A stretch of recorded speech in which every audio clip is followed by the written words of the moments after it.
So welcome again all students of class 11 to the YouTube portal of Raj inter college. जैसा कि आज हम आपका न्यू चैप्टर स्टार्ट कर रहे हैं और वो है हाइड्रोजन।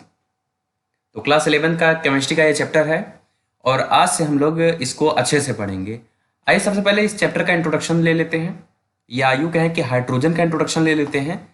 तो जैसा कि और नोट्स लगभग सबके पास पहुंच गई होगी, उम्मीद है कि सब लोग नोट्स कंप्लीट कर लिए होंगे। तो आइए देखते हैं कि हाइड्रोजन का जो सिंपल इंट्रोडक्शन होता है वो लेते हैं। हाइड्रोजन आवर्त सारणी में सबसे हल्का तत्व तथा सबसे हल्की गैस भी है। यानी कि हाइड्रोजन जो है वो आवर्त सारणी में हल्का तत्व भी है और सबसे हल्की गैस भी है, और यह ब्रह्मांड का सबसे एब्यूडेंट एलिमेंट होता है, सबसे प्रचुर तत्व होता है। यानी कि हम ये कहना चाहते हैं कि ब्रह्मांड का लगभग 70% से अधिक भाग इसके द्वारा निर्मित होता है। किसके द्वारा? अपने हाइड्रोजन के द्वारा। यह सबसे हल्का नॉन मेटल भी होता है, अधातु भी होता है, और यह केवल एक इलेक्ट्रॉन, एक प्रोटॉन तथा कोई न्यूट्रॉन नहीं वाला आवर्त सारणी में सबसे सिंपलेस्ट एलिमेंट होता है ना। जैसे अगर हम बात करें कि हाइड्रोजन का सिंबल क्या होता है, तो वो 1H1 कुछ इस तरीके से होता है। अब यहां आप देख पा रहे हैं कि जो नंबर ऑफ इलेक्ट्रॉन्स है, नंबर ऑफ इलेक्ट्रॉन है ना, आप जानते हैं कि जो जेड होता है एटॉमिक नंबर होता है, वही क्या होता है? नंबर ऑफ प्रोटॉन्स होता है। क्या होता है? नंबर ऑफ प्रोटॉन्स होता है। अब यहां पे नंबर ऑफ प्रोटॉन्स कितने हैं? 1 है, और नंबर ऑफ प्रोटॉन्स बराबर होता है नंबर ऑफ इलेक्ट्रॉन के, तो 1 है। और यहां पे आप जैसा कि देख पा रहे हैं कि जो नंबर ऑफ न्यूट्रॉन्स होता है, नंबर ऑफ न्यूट्रॉन्स, तो आप लोग स्टडी कर चुके हैं कि ये होता है A माइनस जेड, यानी कि mass number minus atomic number, that will be 1 minus 1, that is 0। मतलब कि हाइड्रोजन के पास 1 electron, 1 proton and no neutron. ठीक है, तो आइए हम लोग आगे प्रोसीड करते हैं और बात करते हैं कि इसकी खोज किसने की, इसे पहले कहा क्या गया था, और इसका नाम किसने दिया था, और ये जो हाइड्रोजन वर्ड है इसका मीन क्या होता है, इसका मतलब क्या होता है। तो इसकी खोज का श्रेय जो है वो हेनरी कैवेंडिश को जाता है। इसको ज्वलनशील तत्व कहा गया था, इन्फ्लामेबल एलिमेंट कहा गया था, और जैसा कि आप लोग जानते भी हैं इसको कि सन 1783 में लेवोशियो ने इसे हाइड्रोजन नाम दिया था। अब क्या सोचकर इसको हाइड्रोजन नाम दिया गया था, या आप इसको हाइड्रोजन को आप डाइहाइड्रोजन कह लीजिए, क्योंकि H2 के फॉर्म में मिलता है ना। तो ये जो ग्रीक भाषा होती है, इसी से ये वर्ड लिया गया है हाइड्रोजन। ठीक है, हाइड्रोजन कहां से लिया गया है? ग्रीक वर्ड से लिया गया है। अब देखिए ये 2 वर्ड से मिलकर बना होता है। कितने वर्ड से मिलकर बना होता है? 2 वर्ड से मिलकर बना होता है। जो फर्स्ट वर्ड है वो आपका है हाइड्रा, क्या है? हाइड्रा, और जो सेकेंड वर्ड होता है वो होता है जेन। ओके, अब हाइड्रा मीन्स होता है जल, और जेन मीन्स होता है उत्पन्न करने वाला, मीन्स प्रोड्यूसर, उत्पन्न करने वाला, means we can say that producer. So अब हम यहां से कह सकते हैं कि हाइड्रोजन मीन्स वाटर प्रोड्यूसर। क्या? वाटर प्रोड्यूसर, या it means according to Lavoisier the gas which produce water on burning with oxygen. जैसे देखिए हमारे पास ये हाइड्रोजन है ना, इसको हमने कहा ना, हाइड्रोजन को आप डाई हाइड्रोजन कह लीजिए, H2 के फॉर्म में मिलता है हमको, तो H2 plus half molecule of oxygen, it will produce on heating H2O। और यहां पे जो डेल्टा H होगा वो कैसा होगा? निगेटिव होगा। It means it's an exothermic process, exothermic process. Okay, तो आप इसके बारे में भी जान चुके हैं कि जो हाइड्रोजन होता है उसकी खोज किसने की, हाइड्रोजन का नाम किसने दिया, और हाइड्रोजन का जो ग्रीक वर्ड होता है उसका मीन क्या होता है। अब आइए हम लोग आगे बढ़ते हैं और जानते हैं कि आवर्त सारणी में हाइड्रोजन का स्थान कैसा होता है। तो position of hydrogen in periodic table हमको पढ़ना है। तो आवर्त सारणी में हाइड्रोजन का स्थान अब कैसा, आप क्या सोचते हैं? आइए हम आपको बताते हैं कि हाइड्रोजन आवर्त सारणी का पहला तत्व है, लेकिन फिर भी निम्न कारणों से ना तो मेंडलीव पीरियोडिक टेबल में और ना ही मॉडर्न पीरियोडिक टेबल में उचित स्थान प्राप्त कर सका है।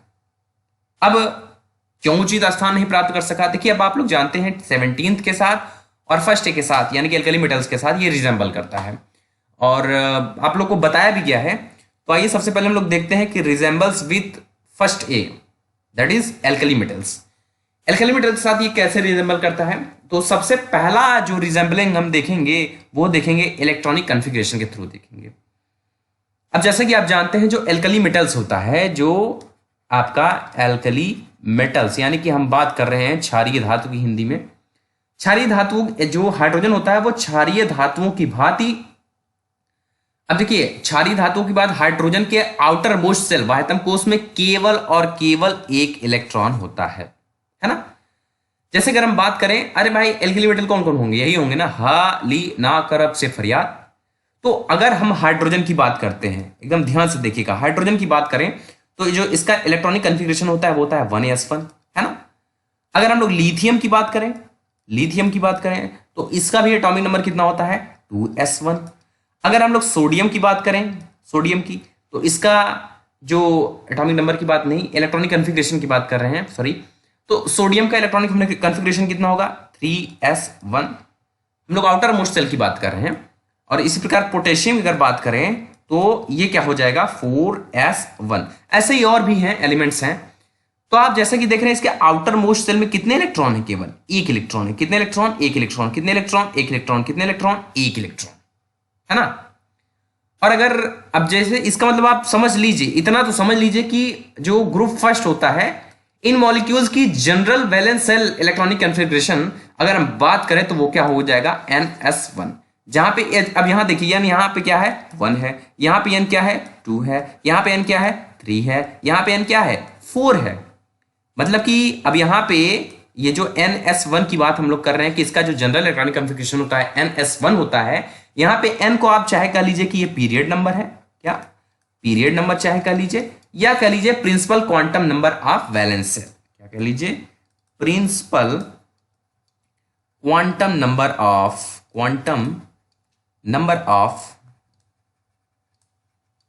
Valence shell.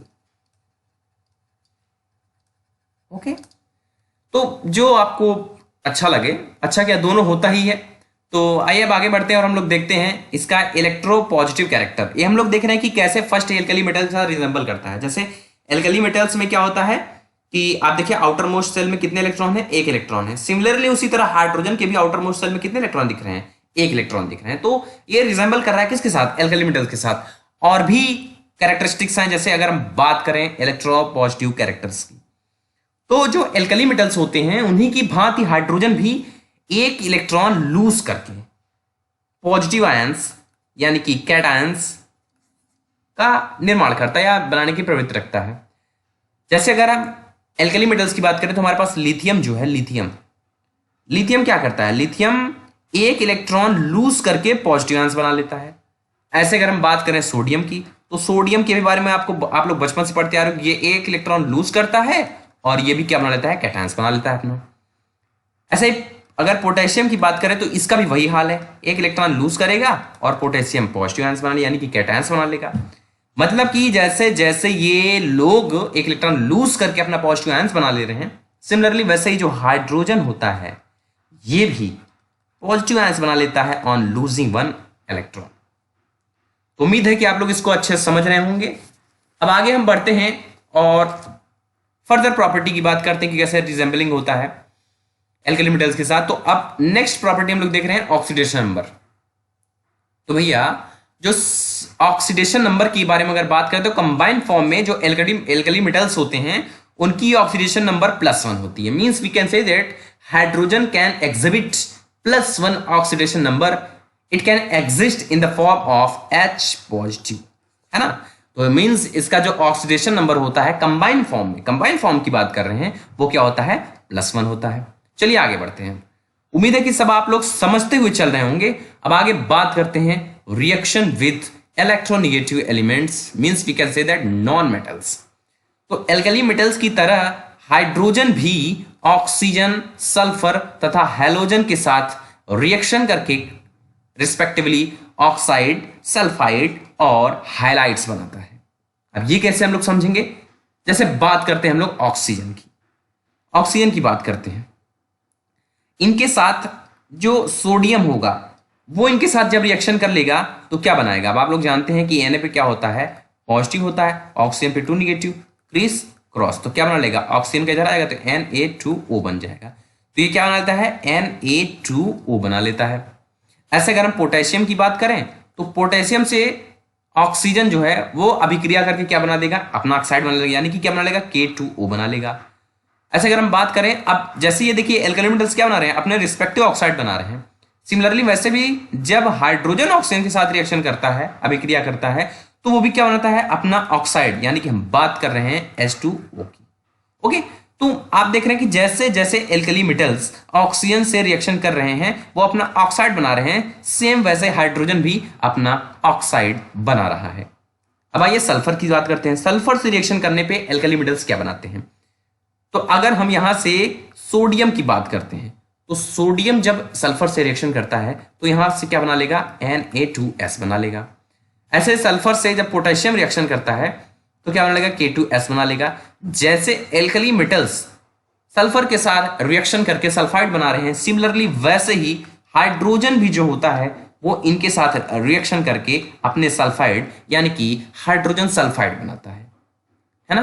तो अब हम हैलोजन की बात करते हैं। तो हैलोजन कोई भी एक्स मान लीजिए, कोई भी, बहुत हैलोजन होते हैं, तो भाई हैलोजन कोई भी हैलोजन होगा, उनके साथ एल्कली मेटल्स की बात करें तो जो सोडियम है वो रिएक्शन करके क्या बनाएगा? Na, sodium halogen. सोडियम और हैलोजन आपस में रिएक्शन करके ऐसे बना लेंगे।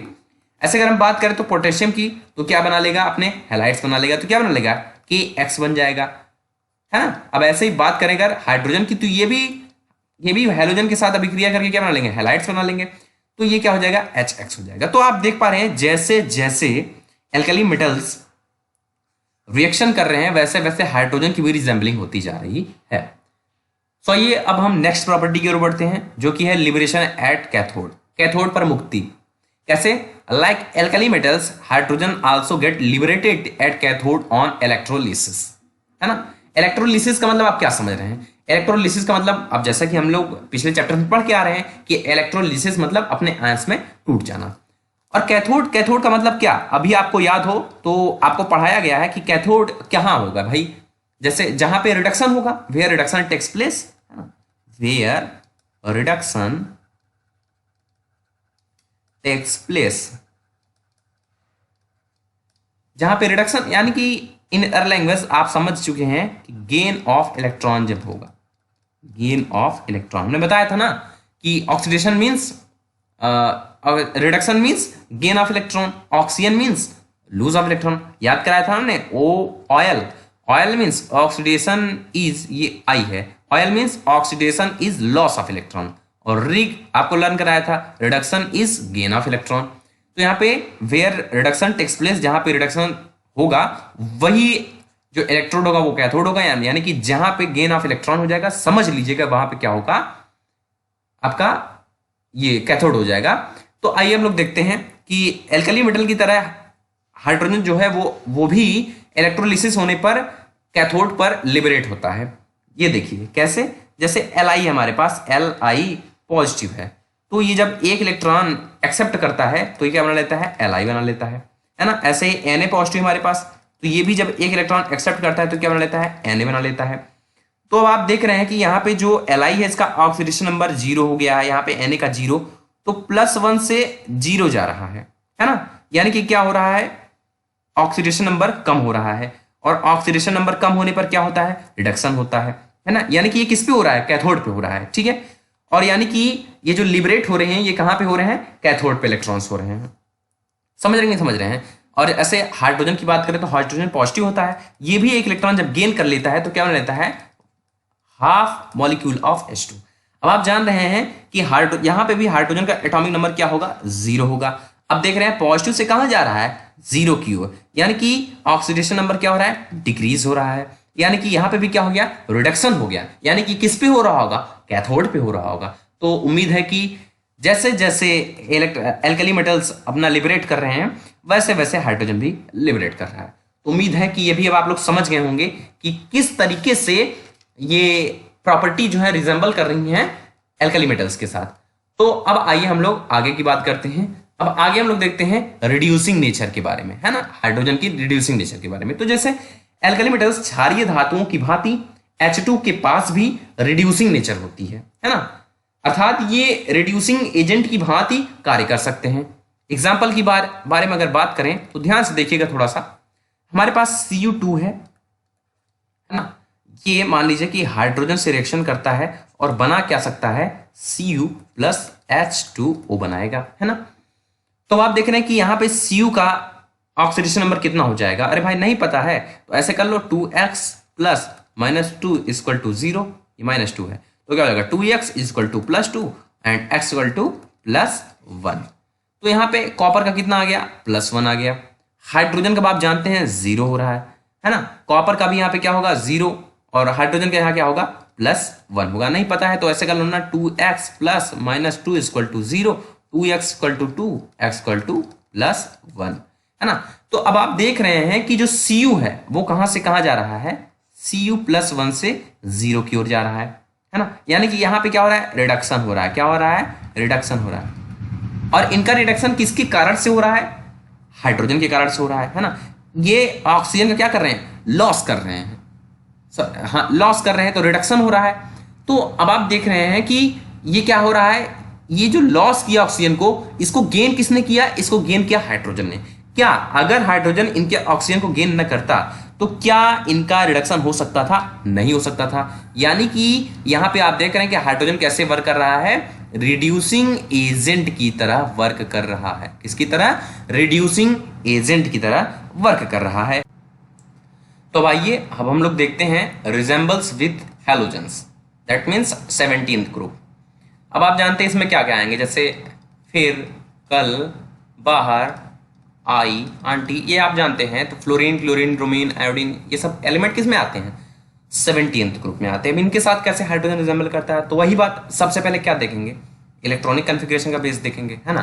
तो अपने ये क्या होता है कि अपने नियरेस्ट इनर्ट गैस यानी कि अक्री गैस का इलेक्ट्रॉनिक कन्फिग्रेशन, किसका, नियरेस्ट इनर्ट गैस का इलेक्ट्रॉनिक कन्फिग्रेशन प्राप्त करने के लिए इन्हें एक इलेक्ट्रॉन की आवश्यकता होती है। जैसे ये देखिए हाइड्रोजन है, एकदम ध्यान से देखिएगा सब लोग, हाइड्रोजन है, ये कैसे इनके साथ रिजेंबल कर रहा है, अभी दिखा रहे हैं। सबसे पहले ही हाइड्रोजन की बात कर रहे हैं। तो हाइड्रोजन का जो इलेक्ट्रॉनिक कन्फिग्रेशन होता है 1s1, है ना।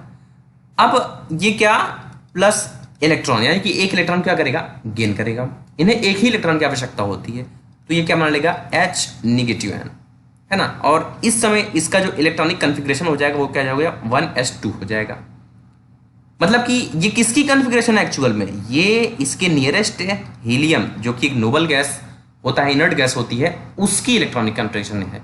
यानी कि ये क्या है, हाइड्राइड हो गया। ओके, तो अब देखिए, अब हम बात करते हैं फ्लोरीन की, है ना, रिजेंबलिंग देख रहे हैं। तो ऐसे ही फ्लोरीन भी क्या होता है, एक इलेक्ट्रॉन, देखिए भाई फ्लोरीन का क्या होता है, आउटर मोस्ट को बता रहे हैं, 2s2 2p5 होता है ना।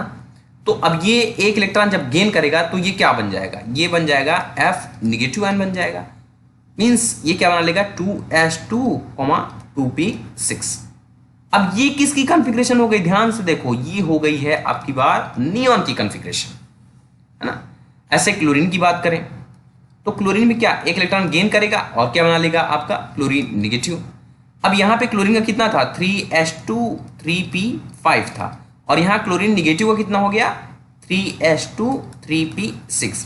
अब ये किसकी इलेक्ट्रॉनिक कॉन्फ़िगरेशन हो गई, ये हो गई आर्गन की।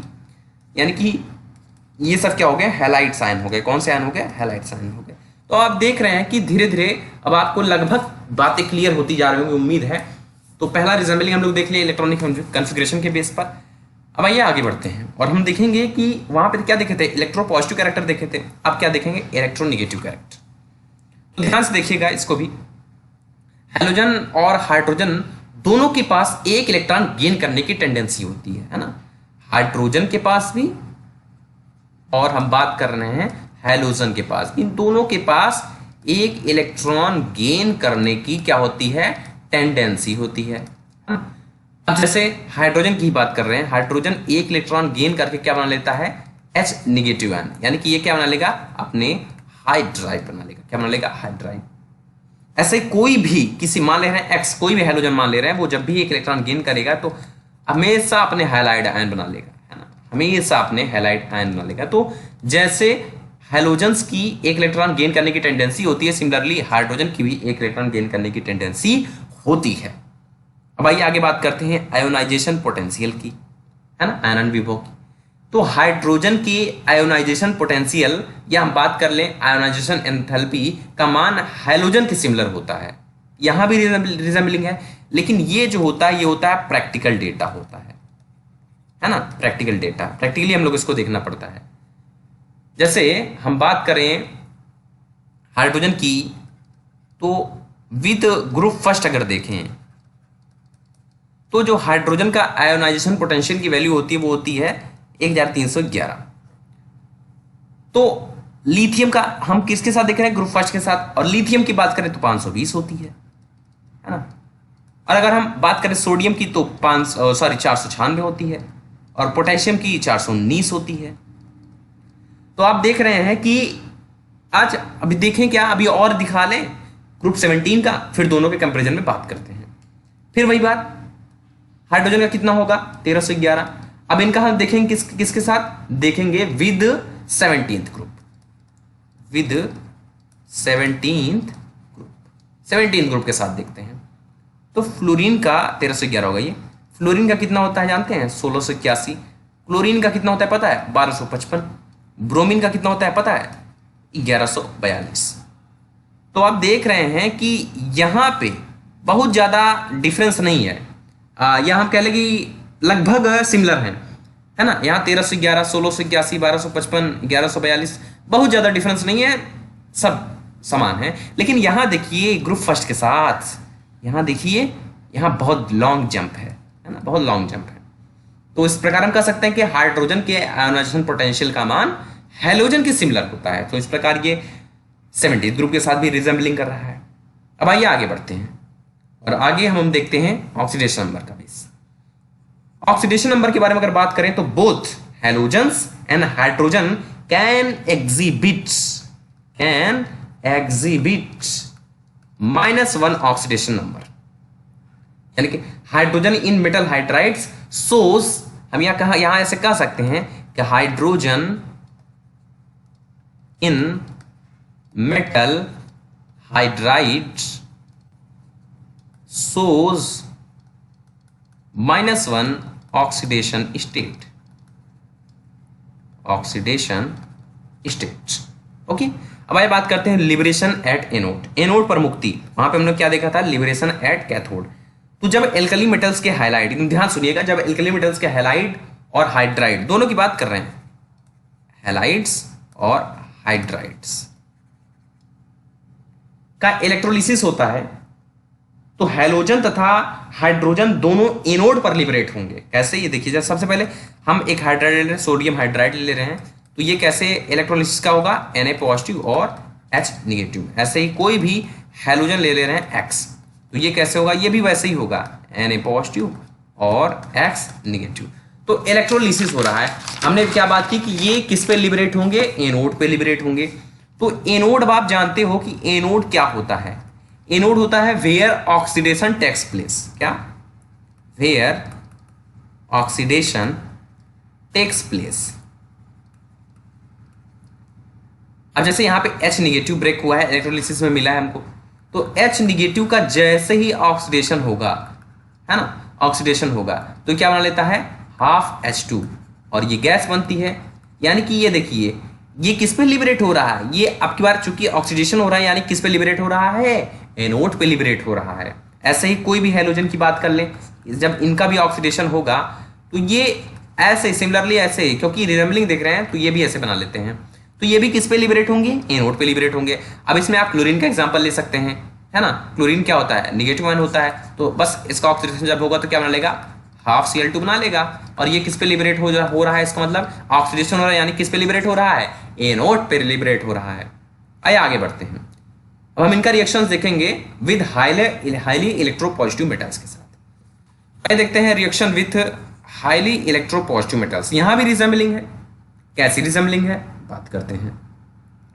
तो हाइड्रोजन जो है वो हाईली इलेक्ट्रोपॉजिटिव एलिमेंट, यानी कि हम बात कर रहे हैं यस ब्लॉक एलिमेंट की, है ना, यस ब्लॉक एलिमेंट की। तो हाईली इलेक्ट्रोपॉजिटिव एलिमेंट से रिएक्शन होकर हैलाइड्स की तरह हाइड्राइड्स बनाता है। जैसे वो हैलाइड्स बनाते हैं, हाइड्राइड्स ही बनाता है। जैसे सोडियम की बात कर ले अगर सोडियम की, तो सोडियम जो है वो हाइड्रोजन के साथ रिएक्शन करके क्या बना लेता है, अपने हाइड्राइड। आप जानते हैं ऑन हीटिंग ये प्रोसेस होता है, यानी कि सोडियम हाइड्राइड बना रहा है। क्या बना रहा है, सोडियम हाइड्राइड बना रहा है।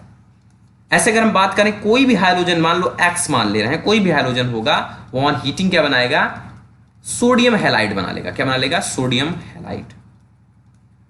तो आपने देखा यहां भी रिजेंबलिंग हुई। अब आइए आगे बढ़ते हैं। आगे हम लोग देखेंगे फॉर्मेशन ऑफ कोवैलेंट कंपाउंड। तो हाइड्रोजन और हैलोजन दोनों नॉन मेटल के साथ रिएक्शन करके कोवैलेंट कंपाउंड बनाते हैं। किसके साथ, नॉन मेटल के साथ रिएक्शन करके क्या बनाते हैं, कोवैलेंट कंपाउंड। लाइक अगर हम बात करें कार्बन की, तो कार्बन हाइड्रोजन के साथ क्या बनाता है, CH4 बनाता है। ये कोवैलेंट कंपाउंड है। ऐसे कोई भी हैलोजन ले लो, एक्स ले लो कोई भी, तो ये भी क्या बनाता है, CH4 ऐसे बना लेगा। ऐसे नाइट्रोजन की बात करें तो ये क्या बनाएगा, हाइड्रोजन के साथ रिएक्शन करने पे NH3 बनाएगा, और कोई भी हैलोजन क्या बना लेगा, NH3 बना लेगा। ऐसे ये ऑक्सीजन की बात करें तो ऑक्सीजन क्या बनाता है, H2O बना लेता है, और ये क्या बना लेगा, X2O बना लेगा, हैलोजन वाला। तो यहाँ भी आप देख रहे हैं क्या कि हाइड्रोजन तथा हैलोजन दोनों non metals, carbon, nitrogen, oxygen, non metals के साथ रिएक्शन करके क्या बना रहे हैं, कोवैलेंट कंपाउंड बना रहे हैं। अब आइए आगे बढ़ते हैं और भी रिजेंबलिंग देखते हैं। जैसे हम बात कर रहे हैं डाया एटॉमिक मॉलिक्यूल्स की, तो हाइड्रोजन तथा हैलोजन दोनों डायटॉमिक मॉलिक्यूल के फॉर्म में एग्जिस्ट करता है। हाइड्रोजन की बात करें तो आप लोग जानते ही हैं कि H2 के फॉर्म में एग्जिस्ट करता है। सिमिलरली ऐसे ही जो भी हाइड्रोजन होंगे वो किसके फॉर्म में एग्जिस्ट करते हैं, अपने डाया एटॉमिक मॉलिक्यूल्स के फॉर्म में एग्जिस्ट करते हैं। तो यहां भी रिजेंबलिंग दिख गई। अब देखिए यहां पे हम कुछ बात करते हैं। तो इन डाया एटॉमिक मॉलिक्यूल्स जिसकी बॉन्ड एनर्जी ज्यादा होगी उसकी बॉन्ड स्ट्रेंथ ज्यादा होगी, है ना। इन डाया एटॉमिक मॉलिक्यूल जिसकी बॉन्ड एनर्जी ज्यादा होगी, जिसकी बॉन्ड एनर्जी ज्यादा होगी, उसकी बॉन्ड स्ट्रेंथ भी ज्यादा होगी, उसकी बॉन्ड स्ट्रेंथ ज्यादा होगी, है ना। कैसे, अब आइए देखते हैं। एक तरफ हम लोग बॉन्ड की सारणी बना ले रहे हैं और एक तरफ बॉन्ड एंथैल्पी, है ना। और ये वैल्यू किस में होगी, ध्यान दीजिएगा, किलो जूल मोल इनवर्स। तो अगर हम हाइड्रोजन के बॉन्ड की बात करें तो इनकी जो बॉन्ड एंथैल्पी होती है वो कितनी होती है, 435.4 किलो जूल पर मोल, है ना। ऐसे अगर हम बात करें हाइड्रोजन और फ्लोरीन की तो ये होती है ऑलमोस्ट 565 होती है किलो जूल पर मोल। अगर हाइड्रोजन और क्लोरीन की बात करें तो इनका कितना होता है, 431 होता है। हाइड्रोजन ब्रोमीन की बात करें तो इनका क्या होता है, 364 होता है। तो इस प्रकार से आपके नोट्स में हमने पूरा इंक्लूड करा दिया है ना। तो आप क्या देख रहे हैं कि जो सबसे स्ट्रॉन्ग बॉन्ड होता है डायटॉमिक मॉलिक्यूल्स में वो किसके किसके बिटवीन होता है, हाइड्रोजन और फ्लोरीन के। सबसे ज्यादा इनका रहा है 565। ओके, तो उम्मीद है कि ये लेक्चर्स आपको समझ में आ गए होंगे, इनकी रिजेंबलिंग समझ में आ गई होगी। तो आज के लिए हम लोग इतना ही करते हैं, नहीं तो लॉन्ग लेक्चर होता जाएगा। आगे वाली क्लास में हम लोग बातचीत करेंगे, नेक्स्ट वीडियो बहुत जल्द आ जाएगा। आगे क्लास में हम लोग बात करेंगे आइसोटोप्स ऑफ हाइड्रोजन के बारे में। किसके बारे में, आइसोटोप्स ऑफ हाइड्रोजन के बारे में। तब तक जुड़े रहिए और पढ़ते रहिए। क्लासेस में और भी चैप्टर्स चलते रहेंगे, हम लोग क्लास में बात कर लेंगे। देखिए छोटे छोटे चैप्टर हैं जैसे hydrogen, S block, P block, इनको हम लोग ऑनलाइन पढ़ लेंगे। और जो आपके जो ऑर्गेनिक में बचा हुआ है एल्केन एल्कीन एल्काइन वाला प्रोसेस, उसको हम लोग क्लास में देखेंगे। जो अच्छे अच्छे चैप्टर्स हैं तो ये उम्मीद है सब लोग को समझ में आया होगा और सभी लोग नोट्स बना के हमारे पास भेजिए। चलिए आज के लिए बस इतना ही। सब्सक्राइब करते रहिए, शेयर करते रहिए सभी लोग। हाँ, और सभी लोग इसको अपना स्टेटस लगा दीजिएगा, ठीक है, व्हाट्सअप स्टेटस सब लोग लगा दीजिएगा। और जो अदर लोग देख रहे हैं इस वीडियो को, अगर उनको नोट्स चाहिए तो वो हमारे नंबर 8601010831 पर कांटेक्ट करें और उन्हें नोट्स मिल जाएगी। आज के लिए इतना ही, बाय बाय।